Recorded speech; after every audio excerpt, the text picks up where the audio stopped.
Assalamualaikum warahmatullahi wabarakatuh. Perkenalkan, nama saya Ade Muhammad Yusuf selaku Asisten Lab Metalurgi dari Angkatan Teknik Metalurgi 2018 akan membimbing teman-teman sekalian dalam memahami cara simulasi pengocoran logam untuk modul pengocoran logam pada mata kuliah Laboratorium Metalurgi 2. Baik teman-teman, langsung saja kita mulai ke persyaratan aplikasi. Terdapat dua buah aplikasi yang kami rekomendasikan dalam pembuatan proyek simulasi ini. Adapun yang pertama adalah AutoCAD yang berguna untuk membuat 3D model dari sistem saluran beserta pola coran. Kemudian yang kedua adalah Click2Cast yang akan mengkomputasi analisis CFD sebagai proses pengecoran logam.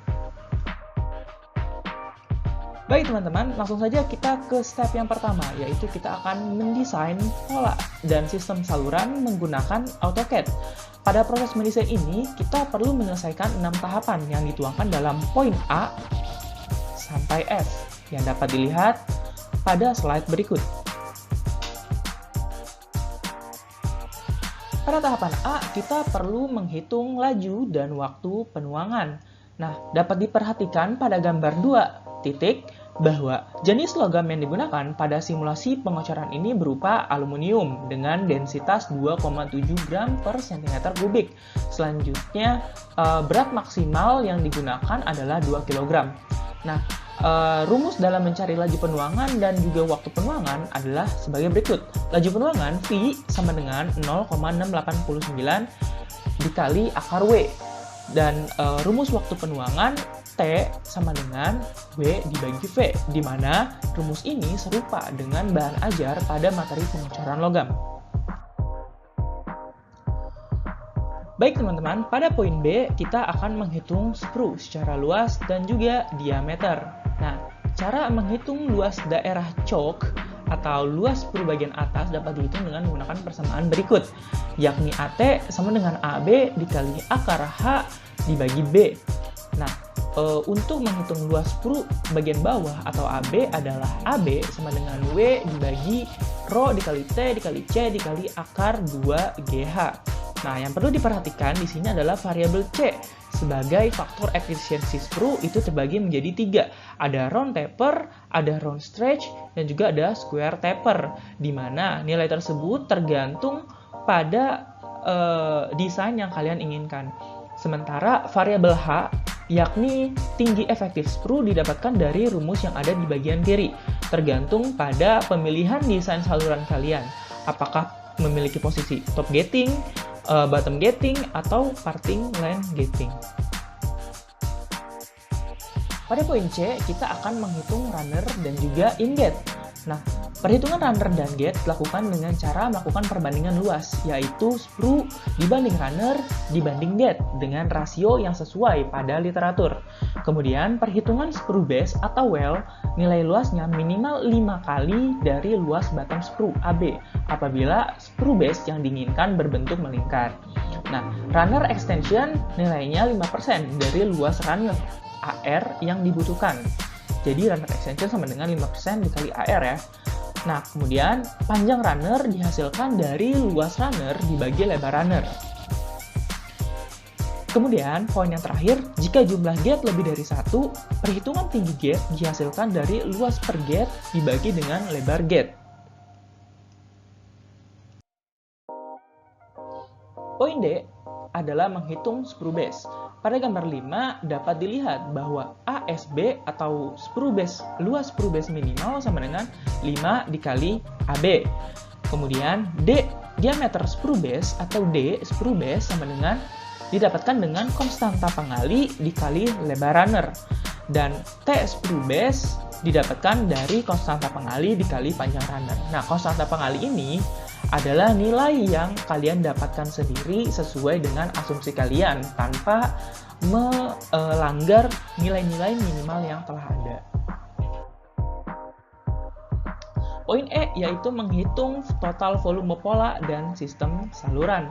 Nah, gambar 6 yakni perhitungan volume pola dengan mass prop. Nah, jadi cara menghitung volume pola pada AutoCAD adalah dengan cara menseleksi saja pola yang telah jadi pada AutoCAD, kemudian diketikkan komen mass prop. seperti itu. Nah, nantinya volume total didapatkan dengan cara volume pola pada AutoCAD hasil dari MassProp ditambah dengan volume saluran secara teoritis. Nah, volume saluran ini dibagi menjadi beberapa bagian kan. Tadi ada volume sprue, runner, gate, dan juga sprue base. Nanti penjumlahan ini akan mendapatkan dari volume total. Pada poin F, yakni menghitung total massa aluminium perhitungan dan massa aluminium AutoCAD didapatkan dari yang pertama adalah menghitung kembali volume total gating system menggunakan MassProp ya. Nah, cuman bedanya di sini adalah kita menseleksi seluruh total gating system, enggak hanya polanya saja begitu. Nah, nanti massa total aluminium teoritis didapatkan dari pengalian dari volume total dikali rho aluminium. Sedangkan untuk massa total aluminium AutoCAD itu sama dengan volume pola ditambah volume gating system AutoCAD dikali rho. Tahapan kedua pada AutoCAD adalah dengan menyimpan pola dan saluran yang telah dibuat dengan ekstensi STL. Nah, gambar 8 ini adalah sistem dan pola saluran berformat STL yang dibuka pada aplikasi Paint 3D. Baik teman-teman sekalian, kita sudah ada di aplikasi kedua, yakni di aplikasi Click to Cast.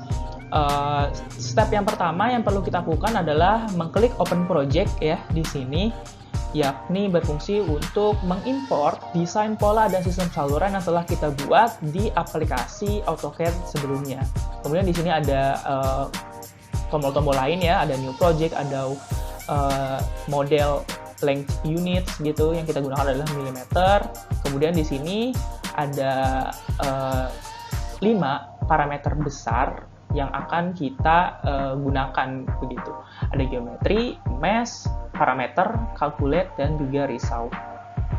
Sekarang kita ada di geometri, jadi nanti ketika kita telah mengimport si geometri dari AutoCAD, di sini kita bakal bisa melihat nih geometrinya apakah sudah pas atau belum. Kemudian kalau sudah pas bisa langsung di next. Baik teman-teman, kita sudah ada di parameter mesh. Nah, step yang kedua kita akan memilih bagian inget dengan cara mengklik di sini ya, add inget begitu. Habis klik add inget, kita pilih nih inget pada geometri kita. Nah, yang warna merah ini menandakan bahwa inget-nya tuh ada di sini. Begitu biar si aplikasi ini mengetahui bahwa inget kita hanya ada di sini. Bisa aja nih kalian membuat geometri dengan 2 atau 3 inget yang berbeda seperti itu. Nah, kemudian step yang ketiga adalah desain di meshing sesuai yang diinginkan.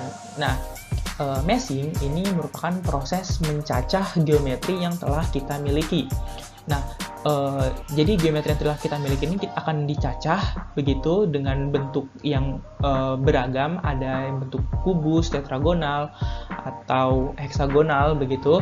Nanti di tiap-tiap kubus yang telah dicacah tersebut akan dimasukkan suatu formula yang akan mengeluarkan data-data hasil yang kita inginkan begitu. Nah, nanti formula tersebutlah yang akan dihitung oleh si aplikasi Click to Cast ini. Jadi ada baiknya kalian mengerti formula-formula apa saja yang digunakan pada aplikasi ini, karena aplikasi ini tuh hanya membantu kita dalam menghitung formula-formula yang telah ada. Nah, pada video ini kita menggunakan elemen size mesh-nya adalah 2,5 ya, 2,5 mm, dimana semakin kecil mesh-nya maka akan semakin akurat ya hasil dari simulasi kita. Tapi tergantung dari prosesor PC atau laptop yang kalian gunakan. Kemudian setelah dimasukkan di input gitu, elemen size-nya langsung diklik create mesh. Nah, baik teman-teman, kemudian yang ketiga adalah parameter. Nah, step yang keempat, material pada pola dan cetakan dipilih. Nah, di sini kita milih ya, di grup aluminium tipenya A360 dengan temperatur 700 derajat Celcius. Nah, ini mold materialnya tipenya kita pakai pasir silika ya, karena di lab itu adanya pasir silika dengan temperatur 25 derajat Celcius. Nah, kemudian step yang kelima adalah arah gravitasi dipilih. Nah, ini saya menggunakan arah gravitasi minus Z ya, karena bisa dilihat di sini di sumbu X, Y, dan Z-nya, di mana si minus Z itu mengarah ke bawah. Artinya gravitasinya ada di bawah, artinya di minus Z begitu. Ini opsional aja, ini tergantung dengan geometri kalian ya. Nah, setelah itu diklik pilih basic, dan step 6 temperatur penuangan dan filling time diatur. Nah, filling time-nya diatur, dipilih. Pada video ini saya menggunakan 3,045 detik. Nah, untuk parameter yang keempat ada calculate ya. Di step yang ketujuh, hasil keluaran berupa filling dan solidification dipilih, ini dicentang. Kemudian yang kedelapan adalah calculated, dipilih untuk mendapatkan hasil analisa simulasi. Ini tinggal diklik rocket ya, calculate, nanti dia akan loading, akan rendering seperti itu. Nah, di sini akan ada result. Nanti untuk di step ke-9 didapatkan data hasil simulasi, dan simulasi diulangi menggunakan temperatur penuangan yang berbeda. Jadi pada simulasi ini kita menggunakan variasi temperatur penuangan ya. Nah, di sini ada banyak ya, ada flow front, temperatur, velocity, cold shot, dan lain-lain sebagainya yang akan bisa kalian lihat sendiri atau di save begitu. Nah, yang pertama adalah flow front animation. Flow front merupakan animasi yang menunjukkan bagaimana aluminium dalam bentuk cair berperilaku saat memasuki cetakan dalam waktu filling time yang telah ditentukan. Nah, waktu yang berlalu ditampilkan dalam detik ya. Jadi ini berlalunya dalam detik. Nah, seperti ini ya. Oke, yang kedua adalah temperature animation. Di sini terbagi menjadi dua, ada filling result. Yang pertama, filling result merupakan waktu yang dibutuhkan aluminium cair untuk mengisi ruang-ruang pada cetakan. Nah, yang kedua adalah solidification result, yakni merupakan waktu yang dibutuhkan aluminium cair untuk mengalami solidifikasi. Nah, ini catatan pertama ya, ada air entrapment, di mana air entrapment merupakan cacat yang menunjukkan kemungkinan gelembung udara yang terbentuk akibat aksi penuangan dan pembekuan coran. Nah, dapat dilihat di sini ya, air entrapment-nya ada di bagian sini ya, bagian merah-merah sini. Nah, nanti cacat-cacat tersebut kalian analisa. Kemudian ada 50% dan 100% porositas, di mana porosity 50% dan 100% merupakan kemungkinan hasil coran mengalami porositas. Ukuran porositas. Porositas merupakan fenomena terbentuknya lubang-lubang kecil atau void pada daerah dalam maupun permukaan coran. Nah, jadi porositas yang terbentuk pada sistem saluran dan pola coran yang telah kita buat tadi itu sekecil ini ya. Jadi ini sangat kecil begitu porositasnya. Kemudian ada cold shot, merupakan cacat yang terjadi ketika dua aliran atau bertemu dan memiliki perbedaan suhu sehingga pembekuan yang semestinya terjadi tidak homogen. Nah, dapat dilihat di sini hasilnya cacat cold shot banyak terjadi di bagian sprue base ya. Jadi di bagian sistem salurannya, bukan di pola atau di produk corannya. Jadi bisa dikatakan ya itu analisa kalian sendiri. Nah, kemudian dari solidification time. Solidification time merupakan analisa waktu dan temperatur ketika aluminium mencapai bentuk solidifikasi. Nah, di sini ada hasil simulasinya, kemudian di sini ada parameter warnanya ya. Jadi warna ini menentukan ini gitu, warna sekian menentukan hasil yang sekian. Kemudian ada mold erosion yang menunjukkan terjadinya degradasi percetakan. Di sini tidak terlalu nampak adanya degradasi ya. Ya, mungkin itu saja video tutorial simulasi pengecoran untuk mata kuliah Laboratorium Metalurgi 2. Kurang lebihnya saya mohon maaf. Saya perwakilan dari Asisten Laboratorium Metalurgi 2 undur diri. Terima kasih. Wassalamualaikum warahmatullahi wabarakatuh.